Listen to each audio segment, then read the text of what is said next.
జై శ్రీమన్నారాయణ. జ్ఞానానందవయం దేవం నిర్మలా స్ఫటికాకృతిం ఆధారం సర్వవిద్యానాం హయగ్రీవం పాస్పయ ఆపదాపహర్తారం ధాతారం సర్వసంపదాం లోకాభిరామం శ్రీరామం భూయో భూయో నమామ్యం. మనము ఈ వీడియోలో సెప్టెంబర్ నెల ద్వాదశ రాశుల వారి యొక్క ఫలితాల గురించి మనం తెలుసుకుందాం. ఈ మాస ఫలితాల్లో ముఖ్యంగా రవి, కుజ, శుక్ర, బుధ గ్రహాలు ప్రముఖమైన పాత్రను వహిస్తాయి. ఆ గ్రహాలు ఏ స్థానాలుంటే శుభ ఫలితాలు ఇస్తాయి, ఏ స్థానాలుంటే అశుభ ఫలితాలు ఇస్తాయి అనే దాని గురించి మనం ఇప్పుడు తెలుసుకుందాం. ఒక మాసం తమకు అనుకూలమా ప్రతికూలమా అని గమనించేందుకు రవి, కుజ, శుక్ర, బుధ గ్రహాలను గమనించడం అనేది సాంప్రదాయం. సూర్యుడు 3, 6, 10, 11 రాశిలో సంచరించే సమయంలో మాత్రమే శుభ ఫలితాలను ఇస్తాడు. మిగిలిన సమయాల్లో అతడు సంచరించే రాశి దృష్టి ఉన్న సప్తమ రాశి విషయంలో జాగ్రత్తలు అనేవి తీసుకోవాలి. వేరువేరు జన్మరాశుల వారికి రవి సంచరిస్తున్న రాశి దృష్టి ఉన్నటువంటి రాశులు ఏ భావాలైతాయో గమనించి వానికి అనుకూలమైన ఫలితాలను నిర్దేశించాల్సి ఉంటుంది. రవి గోచారంలో వ్యతిరేకంగా ఉన్న సమయంలో అధికార ప్రభుత్వ సంబంధమైన సమస్యలు, అనారోగ్య లోపాలకు, మానసికమైన ఒత్తిడులకు అధికమైన అవకాశం అనేది ఉంటుంది. అదేవిధంగా కుజుడు గోచారంలో అననుకూలమైన రాశిలో సంచరిస్తుంటే చిన్న చిన్న ప్రమాదాలు, ఒత్తిడులు, శరీరకమైన అనారోగ్యాలు, నొప్పులకు అవకాశం అనేది అధికంగా ఉంటుంది. అంతేకాకుండా సామాజికంగా అప్పులు పెరగడం, శత్రుత్వాలు అధికం కావడం కూడా ఉంటుంది. తగిన దాన ధర్మాలు అవసరము అవుతాయి. 3, 6, 11 రాశుల్లో మాత్రమే శుభ ఫలితాలను కుజుడు ఇచ్చినప్పటికీ తాను సంచరిస్తున్న రాశి దృష్టి ఉన్నటువంటి 4, 7, 8 రాశులను కూడా ఫలితాల విషయంలో లెక్కలోకి తీసుకోవాలి. బుధుడు గోచారంలో అననుకూలమైన ప్రదేశాల్లో ఉన్నప్పుడు, అంటే వ్యతిరేక స్థానాల్లో ఉన్నప్పుడు వ్యాపారాదుల్లో లోపాలకు అధికమైన అవకాశం అనేది ఉంటుంది. ఎక్కువగా నష్టాలు వచ్చే అవకాశం అనేది ఉంటుంది. పెట్టుబడులు అనేవి ఫలించవు, స్ఫురణ శక్తి అనేది లోపిస్తుంది, శారీరక చైతన్యం తగ్గిపోయే అవకాశాలు సూచనలు కూడా ఉన్నాయి. కొంత బలహీన మనస్తత్వం, ఆలోచన తత్వంలో లోపాలకు అవకాశం అనేది ఎక్కువగా ఉంటుంది. రోగ నిరోధక శక్తి లోపించడం వల్ల కలిగే సమస్యలు పెరుగుతాయి. బుధుడు 2, 4, 6, 8, 10, 11 స్థానాల్లో శుభ ఫలితాలను ఇస్తాడు. తాను చూస్తున్న భావాలకు కూడా శుభాన్ని ఇస్తాడు. శుక్రుడు అధిక స్థానాల్లో గోచారిత్యా అనుకూలంగానే ఉన్నప్పటికీ బలహీనమైన గోచార ఫలితాలనిచ్చే స్థానంలో మనోభిష్టాలు నెరవేరక ఇబ్బంది పడుతూ ఉంటారు. శుక్రుడు ఒక రాశిలో సంచరించే కాలంలో మానసికమైన వ్యవహారాలు, ఆకర్షణలలో లోపాలు, ఇబ్బందులకు అవకాశం అనేది ఉంటుంది. శరీరంలో హార్మోన్ల లోపాలు అనేవి ఏర్పడతాయి. సమతుల్యమైన భావాలు దెబ్బతింటాయి. శుక్రుని విషయంలో 6, 7, 10 రాశుల సంచారం మాత్రం చాలా లోపమైనది. 6వ స్థానం సంచారం అధికమైన లోపంగా పరిగణిస్తారు. భార్యాభర్తల మధ్యలో అభిప్రాయ భేదాలకు కూడా ఇటువంటి అంశాలు కారణమవుతాయి. మానసికమైన ఒత్తిడి తీవ్రంగా ఉంటుంది. ఒక నెల రోజులు కొంత ఎక్కువ తక్కువలతో కూడుకున్న రోజుల్లో సంచరించే గ్రహాలు ఇవి. అందువల్ల వీటి ద్వారా కలిగే ఫలితాలు ఆ మాసాదులకు చెంది ఉంటాయి. అయితే శుభ సమయంలో కార్యక్రమం ప్రారంభించి పూర్తి చేయడానికి ఇటువంటి అనుకూల గ్రహ సంచారాల వల్ల ఫలితం అనేది అధికంగా ఉంటుంది. జై శ్రీమన్నారాయణ. జ్ఞానానందవయం దేవం నిర్మలా స్ఫటికాకృతం ఆధారం సర్వవిద్యానాం హయగ్రీవ ఉపాస్మై. మనం సెప్టెంబర్ నెలలో 12 రాశుల వారికి గోచార ఫలితాలు ఏ విధంగా ఉంటాయనే దాని గురించి మనం తెలుసుకుంటున్నాం. అందులో భాగంగా ఈరోజు తులారాశి వారి యొక్క ఫలితాలు మనం తెలుసుకుందాం. అందులో రవి యొక్క ఫలితాలు. తులారాశి వారికి రవి సెప్టెంబర్ 1 నుంచి 16 వరకు 11వ స్థానంలోను, సెప్టెంబర్ 17 నుంచి 30 వరకు 12వ స్థానంలో సంచరిస్తున్నాడు. 11వ స్థానంలో రవి సంచారం అంటే ఏ గ్రహమైనా 11వ స్థానంలో సంచరించినప్పుడు శుభ ఫలితాలనే ఇస్తుంది. రవి 11లో సంచరిస్తున్నప్పుడు అనేక విధాలైన లాభాలు ఉంటాయి. వివాహాది శుభకార్యాలు, ఆనందము, ఉత్సాహము, ఆచార పాలన, రుచికరమైన ఆహారము లభిస్తుంది. గౌరవ మర్యాదలకు ఎలాంటి లోటు ఉండదు. సంపదలు పెరుగుతాయి. ఉన్నత పదవి అనేది లభిస్తుంది, అంటే ప్రమోషన్స్ అనేవి ఉంటాయి. వ్యాధులు ఉంటే తగ్గిపోతాయి. సంసార సౌఖ్యం ఉంటుంది. సంతానం ద్వారా సుఖం లాంటి శుభ ఫలితాలు పొందుతారు. ఇందులో ఒక 70% శుభ ఫలితాలు జాతకుడు పొందుతాడు. కారణం అంటే రవి ఈ రాశిలో తామ్రమూర్తిగా సంచరిస్తున్నాడు. ఇక 12వ స్థానంలో సంచరించేటప్పుడు అంటే సెప్టెంబర్ 17 నుంచి 30 వరకు 12వ స్థానంలోకి సంచారం చేస్తున్నప్పుడు అశుభ ఫలితాలే వస్తాయి. ఏంటంటే అందులో అనారోగ్యం, నానావిధ నష్టాలు, మిత్రవైరము, అపాయము, వ్యాధి కలుగుతుంది. ఉద్యోగ వ్యాపారాల్లో నష్టాలనేవి కొంచెం సంభవించే అధికారం ఉంది. అధికార భంగం లాంటివి కలుగుతాయి. అయితే ఈ 12వ స్థానానికి వేదస్థానమైన 6లో రాహు సంచారం వలన చెడు ఫలితాలు అనేవి చాలా తక్కువగా ఉండే అవకాశం అనేది ఉంది. తర్వాత కుజుడు యొక్క ఫలితాలు. తులారాశి వారికి కుజుడు ఈ నెల మొత్తం కూడా 9వ స్థానంలో సంచరిస్తున్నాడు, అంటే భాగ్యంలో సంచరిస్తున్నాడు.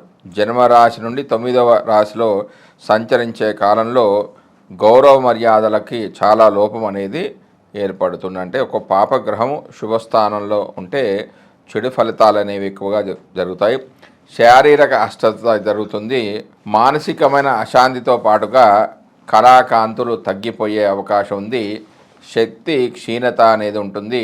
అయితే కొన్ని శుభకార్యాలు జరగడం, నూతన వస్త్ర ఆభరణ ప్రాప్తి, మంచి భోజన ప్రాప్తి అనేది ఉంటుంది. ఇందులో కేవలం 50% మాత్రమే చెడు ఫలితాలు జరిగే అవకాశం ఉంది. ఎందుకంటే ఈ రాశిలో కుజుడు లోహమూర్తిగా, అంటే ఈనము మూర్తిగా ఉంటున్నాడు కాబట్టి. అంతేకాకుండా ఈ రాశికి వేదస్థానమైన 11లో రవి స్థితి చెంది ఉన్నాడు కాబట్టి. తర్వాత బుధుడు యొక్క ఫలితాలు. బుధుడు సెప్టెంబర్ 1 నుంచి 4 వరకు, అంటే 4 రోజులు 10వ స్థానంలో సంచరిస్తున్నాడు. మరియు సెప్టెంబర్ 5 నుంచి 23 వరకు లాభస్థానంలోను, సెప్టెంబర్ 24 నుంచి 30 వరకు, అంటే ఒక వారం రోజుల పాటు వ్యయస్థానంలో సంచరిస్తున్నాడు. దశమ స్థానంలో సంచరించేటప్పుడు మిశ్రమ ఫలితాలు అనేవి ఉంటాయి. అవి ఏంటంటే విశేషమైన సౌఖ్యము, ధనలాభము, కీర్తి, శత్రుజయం కలుగుతాయి. మరోవైపు కొంచెం సంతానానికి ఇబ్బందులు అనేవి కలుగుతాయి. సంతాపం అనేది కలుగుతుంది. అపవాదము, దూషణ, భోజన అసౌఖ్యం అనేది జరుగుతుందంటే సరైన సమయానికి భోజనం అనేది చేయలేకపోతారు. ఇక 11వ స్థానంలో సంచరించేటప్పుడు, అంటే 4 రోజుల తర్వాత సెప్టెంబర్ 5 నుంచి 23 వరకు 11వ స్థానంలో, అంటే లాభస్థానంలో, శుభస్థానంలో సంచరించడం వల్ల ఆరోగ్యం అనేది చాలా మెరుగుపడుతుంది. సంతోషంగా ఉంటారు. కీర్తి, ద్రవ్యలాభం అనేది కలుగుతుంది. బంధువుల మైత్రి అనేది లభిస్తుంది. సుఖ సంతోషాలు, మిత్రలాభం కలుగుతుంది. ధనం, సంతాన వృద్ధి అనేది కలుగుతుంది. ఇందులో 100% శుభ ఫలితాలు కలిగే అవకాశం ఉంది. ఎందుకంటే ఈ రాశిలో బుధుడు సువర్ణమూర్తిగా, అంటే బంగారమూర్తిగా ఉంటున్నాడు కాబట్టి. ఇక ఆ 24 నుంచి, అంటే 12వ స్థానంలో సంచరించే సందర్భంలో, అంటే 24 నుంచి నెలాఖరి వరకు 30 తారీఖు వరకు 12వ స్థానంలో సంచరించడం ద్వారా, ఇది 12వ స్థానం అనేది అశుభ స్థానం, అంటే ఖర్చులకు సంబంధించిన ఖర్చులు, నష్టాలకు సంబంధించినది కావడం వల్ల ఖర్చులు అధికంగా కావడం, వేలకు సరైన భోజనం చేయకపోవడము, స్నేహితులు ఏదన్నా స్నేహితుల దగ్గరికి వెళ్ళి ఏదన్నా సహాయం అడిగినా కూడా వాళ్ళు పట్టనట్టుగా ఉండడం, వారి దగ్గర నుంచి ఏ సహాయం లభించకపోవడము, వ్యాధులు కలగడం లాంటివి జరిగే అవకాశాలు ఉన్నాయి. ఇతరుల తప్పిదలాలకి తాను శిక్ష అనుభవిస్తూ ఉంటాడు. తాను చేయకపోయినా కూడా వాటికి ఫలితాలు అనేవి ఇతడు పొందుతూ ఉంటాడు. వృధా ప్రయాస, అనవసరంగా తిరుగుళ్ళు ఉంటాయి. అయితే 12వ స్థానంలో బుధుడు సంచరిస్తున్నప్పుడు దానికి వేదస్థానం ఏంటి? 11వ స్థానంలో రవి సంచారం వల్ల అవి చెడు ఫలితాలు అనేవి కొంచెం తగ్గిపోయి కేవలం 20% మాత్రమే అశుభ ఫలితాలు పొందే అవకాశం అనేది వీరికి ఉంది. తర్వాత గురుడు యొక్క ఫలితాలు. తులారాశి వారికి గురుడు నెల మొత్తం కూడా అష్టమంలో సంచరిస్తున్నాడు. అష్టమ స్థానంలో శుభగ్రహం సంచరించడం అనేది వ్యతిరేక ఫలితాలకు నిదర్శనం. అంటే చెడు ఫలితాలే ఎక్కువగా వస్తాయి. శ్రమ, రాజభయం అంటే అధికారుల ద్వారా భయము, ఆటంకాలు అనేది ఏర్పడతాయి. కష్టతరమైన నష్టప్రదమైన ప్రయాణాలు అనేవి చేస్తారు. ధన నష్టం అనేది కలుగుతుంది. దేహకాంతి తగ్గిపోవడం లాంటివి కూడా జరుగుతుంది. ఇందులో అతి తక్కువ కష్టాలు, ఇబ్బందులు అనేవి కలిగే అవకాశం ఉంది. కారణం ఏంటంటే ఈ 8వ స్థానానికి వేదస్థానమైన 11లో పాపగ్రహమైన రవి ఉండడం వల్ల, మరియు గురుడు ఈ రాశిలో లోహమూర్తిగా ఉన్నాడు కాబట్టి కేవలం 20% మాత్రమే శుభ ఫలితాలు కానీ పాప ఫలితాలు కానీ కేవలం ఒక 20% మాత్రమే జరిగే అవకాశాలు ఉన్నాయి. తర్వాత శుక్రుడి యొక్క ఫలితాలు. తులారాశి వారికి శుక్రుడు సెప్టెంబర్ 1 నుంచి 18 వరకు 12వ స్థానంలో సంచరిస్తున్నాడు. తర్వాత సెప్టెంబర్ 19 నుంచి 30 వరకు జన్మరాశిలో సంచరిస్తున్నాడు. 12వ స్థానంలో సంచరించేటప్పుడు శారీరక సంసారిక సుఖాలకు మెండుగా ఉంటాయి. అంటే శుభ ఫలితాలు ఇస్తాడు. నూతన వస్త్రాభరణ ప్రాప్తితో పాటుగా మంచి ధనాదాయం, ఉన్నత పదవులను పొందే అవకాశం ఉంటుంది. తన చుట్టూ ఉన్న వారితో గొడవలు పడకుండా ఉండడం ఉంటే చాలా మంచిది. మంచి వాహన యోగంతో పాటుగా అధిక ఖర్చులు కూడా ఉంటాయి కానీ ఇందులో కేవలం 50% మాత్రమే శుభ ఫలితాలు జాతకుడు పొందుతాడు. ఎందుకంటే ఈ స్థానం శుక్రుడికి శత్రుక్షేత్రం కావడం వల్ల, మరియు ఈ రాశిలో శుక్రుడు తామ్రమూర్తిగా ఉంటున్నాడు కాబట్టి. ఇక 19 నుంచి సెప్టెంబర్ 19 నుంచి 30 వరకు జన్మరాశిలో ప్రవేశించినప్పుడు, అంటే తాను ఉన్న రాశిలోనే సంచరించినప్పుడు శారీరక మానసిక వాంఛలు అనేవి తీరుతాయి. సుష్టైన భోజనము, ఉన్నత పదవి ప్రాప్తి కలుగుతుంది. సువాసన ద్రవ్యాలు మరియు విలాస వస్తువులను ఉపయోగించడం, గృహోపకారాలు కొనడం మొదలైన సుఖానుభవ జీవితం లభిస్తుంది. ఈ స్థానానికి వేదస్థానమైన 8లో గురుడి సంచారం వల్ల శుభ ఫలితాలే పొందుతారు. ఎందుకంటే గురుడు శుభుడు కాబట్టి, ఆ యొక్క గురుడు చెడు ఫలితాలు ఇవ్వడు కాబట్టి 100% శుభ ఫలితాలు జాతకుడు పొందే అవకాశం అనేది ఉంది. తర్వాత శని యొక్క ఫలితాలు. తులారాశి వారికి శని ఈ నెల మొత్తం కూడా పంచమంలో సంచరిస్తున్నాడు. శని పంచమ రాశి యందు చలించు సమయమున కార్యాలనేవి చెడిపోతాయి. మనస్తాపం అనేది కలుగుతుంది. గొడవలు పెరుగుతాయి. హీనజాతి స్త్రీలతో సంభోగించి దాని వలన పరితపిస్తూ ఉంటారు.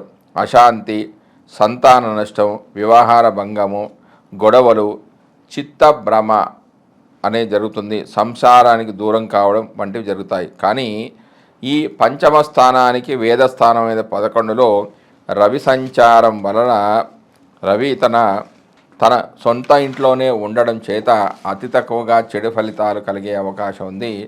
శనిగ్రహం యొక్క చెడు ఫలితాలు అనేవి చాలా తక్కువగా ఉంటాయి. కారణం అంటే శని తన మూల త్రికోణ రాశిలో సంచరిస్తున్నాడు కాబట్టి. తర్వాత రాహు యొక్క ఫలితాలు. తులారాశి వారికి రాహువు ఈ నెల మొత్తం కూడా 6వ స్థానంలో సంచరిస్తున్నాడు. అంటే పాపగ్రహాలు 6వ స్థానంలో సంచరిస్తే చాలా మంచి ఫలితాలు ఇస్తారు.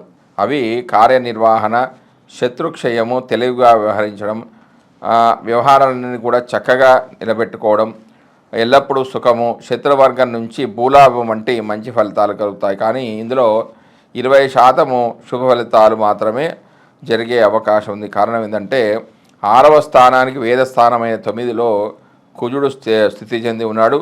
కుజుడి వేద వలన కొంచెం కోపం రావడం, ప్రయాణం, నేత్రరోగాలు, పైత్యము, వివిధ రూపాలుగా ధన వ్యయము, మలబద్ధక రోగం వంటి వ్యతిరేక ఫలితాలు కలిగే అవకాశం ఉంది కాబట్టి. తర్వాత కేతువు యొక్క ఫలితాలు. తులారాశి వారికి కేతువు ఈ నెల మొత్తం కూడా 12వ స్థానంలో సంచరిస్తున్నాడు. 12వ స్థానంలో అశుభ ఫలితాలను ఇవ్వడం అనేది జరుగుతుంది.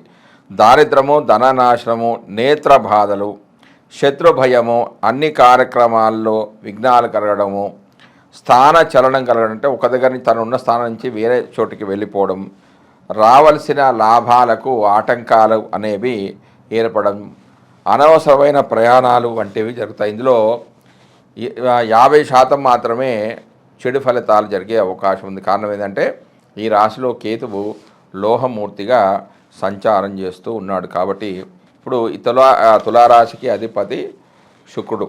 ఈ తులారాశిలో ఉన్న నక్షత్రాలు ఏంటంటే చిత్తా, స్వాతి, విశాఖ. చిత్తా నక్షత్రానికి అధిపతి కుజుడు. కాబట్టి ఈ చిత్తా నక్షత్రం వాళ్ళు కుజుడికి రెమెడీస్ చేసుకోవాలి అంటే ప్రతి మంగళవారం కూడా ఆంజనేయ స్వామి గుడికి తప్పకుండా వెళ్ళాలి.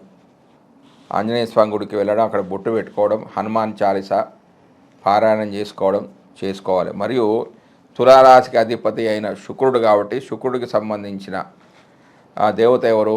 లక్ష్మీదేవి. లక్ష్మీదేవికి సంబంధించిన లక్ష్మీ అష్టోత్తరనామాన్ని చదువుకోవడం లాంటివి కూడా చేసుకోవాలి. తర్వాత ఇందులో ఉన్న ఇంకో నక్షత్రం స్వాతి నక్షత్రానికి అధిపతి ఎవరు? రాహు. కాబట్టి వీరు రాహుకాల దీపాలు పెట్టుకోవాలి. అంటే ప్రతి శుక్రవారం 10 నుంచి 12 వరకు రాహుకాల సమయం. అప్పుడు రాహుకాల దీపాలు పెట్టుకున్నట్లయితే, రాహుకాల దీపాలు అంటే ఒక 2 నిమ్మకాయలు తీసుకొని దాన్ని కట్ చేస్తే 4 ముక్కలు అవుతుంది.